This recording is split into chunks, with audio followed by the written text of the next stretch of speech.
चलो next question क्या है। अच्छे फसल के लिए मिट्टी का पीएच मान 5.5 से 7 होना चाहिए। किसान मिट्टी से चूना क्यों मिलाता है, समझाइए। अच्छे फसल के लिए मिट्टी का पीएच मान 5.5 7 होना चाहिए। मिट्टी का पीएच मान 5.5 से कम हो जाने पर उसमें अम्लता का गुण ज़्यादा हो जाएगा। जो फसलों के लिए हानिकारक होता है, किसान मिट्टी में चूना मिलाते ताकि उसकी अम्लता कम हो जाए। चूना क्या हो जाएगा, क्षार है, तो उसके अम्लता को कम कर देगा, वो उर्वरक बन जाएगा। अम्ल पित्त का पीएच मान 1 से 3 के बीच होता है। तो बताइए अम्ल पित्त अम्लीय है या क्षारीय है? अम्लीय है, क्योंकि उसका मान क्या है, 1 से कितना बोल रहा है, पीएच मान 1 से 3 के बीच होता है। तो अम्लीय पित्त अम्लीय है या क्षारीय है? तो अम्लीय है। अम्ल पित्त का पीएच मान 1 से 3 के बीच में किस पदार्थ के कारण होता है? हाइड्रोक्लोरिक अम्ल के कारण होता है, HCl के कारण। अग्निशामक यंत्र द्वारा आग बुझाने की क्रिया को रासायनिक अभिक्रिया द्वारा समझाएं। अग्निशामन यंत्र में NaHCO3 तथा H2SO4 रहते हैं। यंत्र में घुंडी पर दाब डालने पर NaHCO3 एवं H2SO4 परस्पर संपर्क में आकर CO2 गैस को क्या करते हैं, गैस बनाते हैं। तो 2NaHCO3 क्या हो जाएगा इसका, बोलो। 2NaHCO3 और प्लस कौन मिलेगा यहाँ पर, H2SO4 यहाँ पर हम लिख देते हैं। बोलो यहाँ क्या बनेगा, H2SO4, ये रिएक्ट करके क्या बनेगा, Na2SO4 plus 2H2O plus 2CO2, ये गैस बन जाएगा, CO2 मुक्त हो जाएगा। चलो नेक्स्ट क्या है। उत्फुलन से आप क्या समझते हैं? उत्फुलन प्रदर्शित करने वाले किसी यौगिक का नाम लिखें, एक अभिक्रिया देकर इसे समझाएं। किसी जलोजित लवण को वायु में खुला रखने पर उसमें क्रिस्टल जल मुक्त होकर वायुमंडल में चले जाने की प्रक्रिया को उत्फुलन कहते हैं। तुम्हारा ये ऑब्जेक्टिव टाइप का क्वेश्चन में भी आंसर है इसका।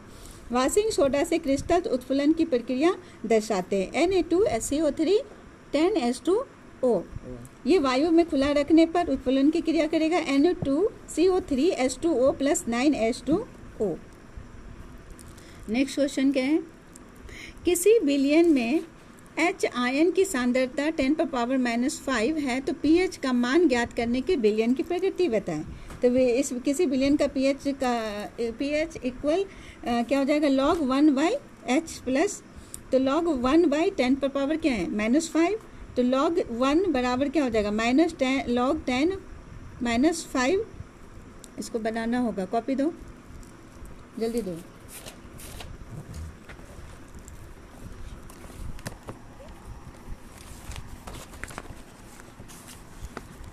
चलो इसका देखो क्या हो जाएगा, इसका आंसर होगा किसी विलयन, याद करो अभी सुनेंगे सारा जो दिए होंगे। किसी विलयन का pH क्या हो जाता है, log 1/H प्लस, ठीक है, 1/H प्लस। अब यहाँ लिखो log 1/10⁻⁻5, तो यहाँ क्या हो जाएगा, log 1 माइनस log 10⁻⁻5 बराबर 0 माइनस और यह -5 log 10।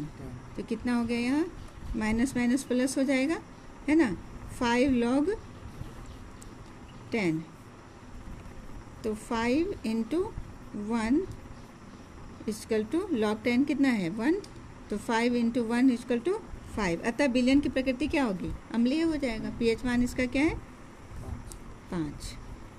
अतः विलयन की प्रकृति अम्लीय होगी।